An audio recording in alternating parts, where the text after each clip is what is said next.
What's up, guys? Welcome to our first video in this channel.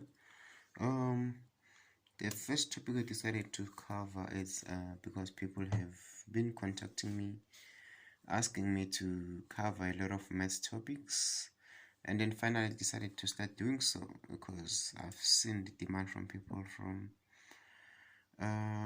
the request I've been getting. So the first thing I decided to start on is this issue of limit laws. um I'd like to first cover the first few basic limit laws, which more or less will be easy for people to just grasp on, to understand. So what we have is we're gonna be having functions. For instance, in this case, let's look at two functions.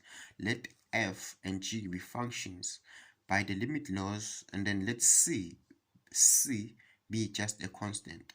Then if you want to evaluate the limit of a certain function,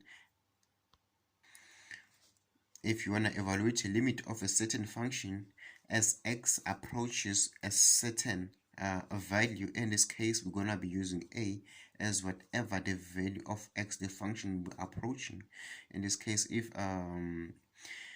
by the limit laws, if we want the limit of c, of which c is a constant, when x goes to a, because we see this is just a constant, we don't have this c is not dependent in any x value, so the limit of a constant will just be a constant by this definition.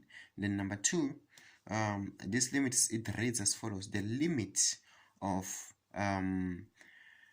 f of x plus g of x as x goes to a. This can be broken down into this form, where we just take the limit inside from here to here, which becomes the limit of x, the limit of f of x as x goes to a, plus the limit of g of x as x goes to a. So by the limit laws, this is equivalent to that. So if you are given a particular function wanting to evaluate this limit limit goes to that.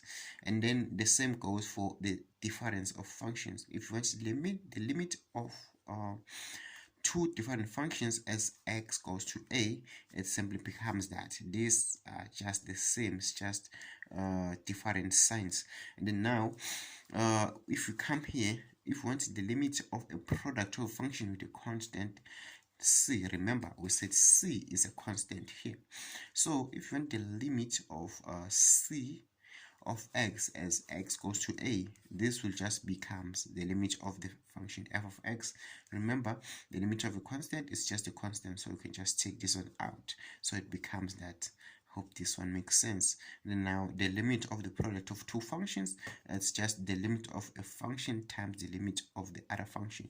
In this case, we want the limit of f of x, and we want the limit of f of x multiplied by g of x as x goes to a.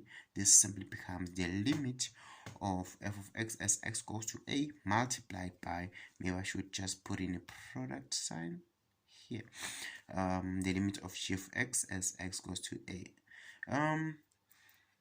Thank you for watching, guys. Please let me know if you want me to cover more of this type of videos with examples in it. I really appreciate your comment. Please like and subscribe to our channel. Everything, guys. Thanks. Bye.